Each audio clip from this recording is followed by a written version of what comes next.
Hey guys, Yu-Gi-Oh! Addict here. I haven't really played in a while, obviously, but the other day I was looking through my old cards, and I had a little bit of a deck idea. And as you guys know, I used to play Apprentice Monarchs, right?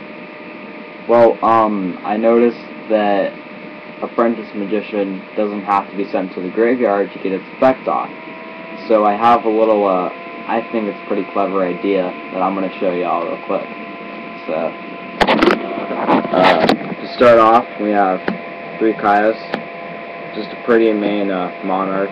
You want to run 3 in like all builds. This guy is like such a workhorse. He's gotten me out of so many sticky situations, you know.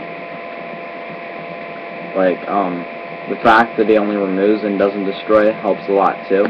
So it's a Stardust out, which can help a lot too. Like, overall, he's just a really good card, and if you know how to play him, he can definitely get you a lot of wins that you wouldn't have otherwise gotten. This one can be switched with Ryza or Kaios. It's really your call. I like Kaios because I run Allure, so. But this next one, in my opinion, is a must, and that's 3 Thestalos. I like this one because with Dimensional Fissure, oh wait, never mind, I gave away the secret. But with Dimensional Fissure, you remove from play whatever monster you discard with his effect, which is pretty good too. And with Soul Exchange, it gives you more versatility because you don't want to ever target back row with Kaios or Ryza.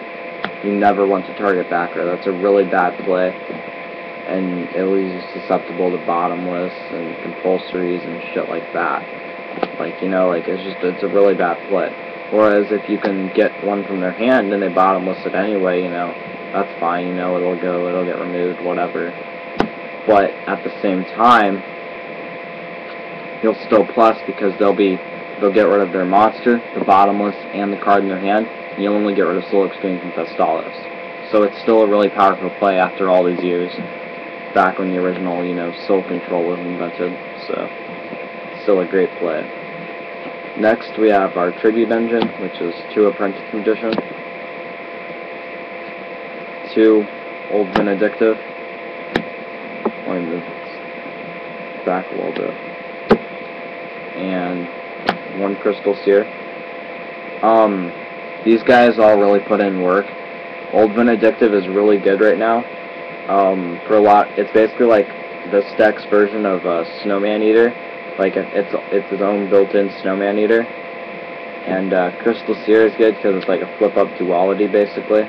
So it's like flip-up, activate Pot of Duality. It's like our version of Dequaichi, which is pretty good too. So, you know. Then Apprentice Magician searches these guys out, which is also really good. Because you can search one out if you have a D-Fisher up. Get like a Old Vindictive, remove it, flip that up, remove their monster from play, tribute for a Thestalos or Kaios.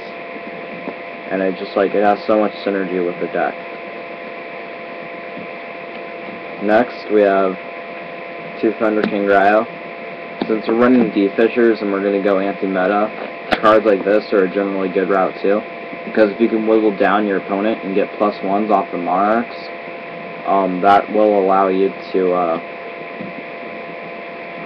summon monsters like these and basically seal the game. Basically, Monarchs act like a more powerful gadget in that sense, because if you can gain the +1s off of them, then you'll be able to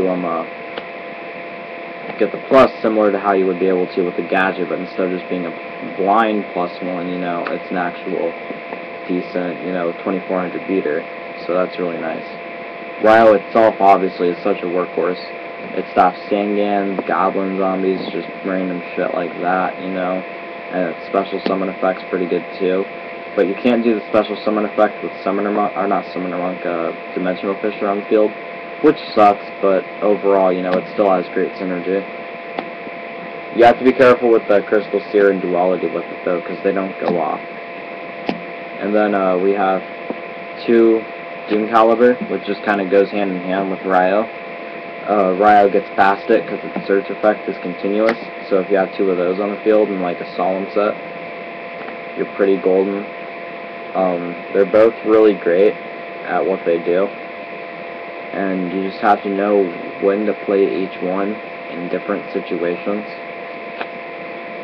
So, yeah. Sorry, pardon. Next we have Lingors. Just an obvious staple. Really good. Usually it gets ditched for a lure, but it's alright. You know, cards like this really make your opponent think, so you want to always have it, because it's always good for different situations. Like, that's one card that I think I'll always run. And I got 2 Battle Fader, because they have so much synergy with the Monarch engine, and they can help save the deck if you're in a really tight situation, which you prefer not to get in with this deck, and you usually won't because it's really consistent.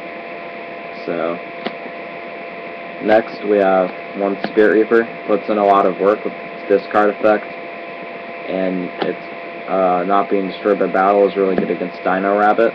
So, the only thing I could really say about Reaper and this Cyber Dragon are that they'll probably be replaced by Veilers as soon as I can get some. Overall, Cyber Dragon's really good though for what it does. It can provide tribute fodder in very tight situations, but I don't like doing that. I like using it more as just a generic beater to clear the way and get rid of warnings and bottomlesses and stuff like that, because the card itself is really good bait for that type of stuff. Plus 2100 is nothing to scoff at, you know.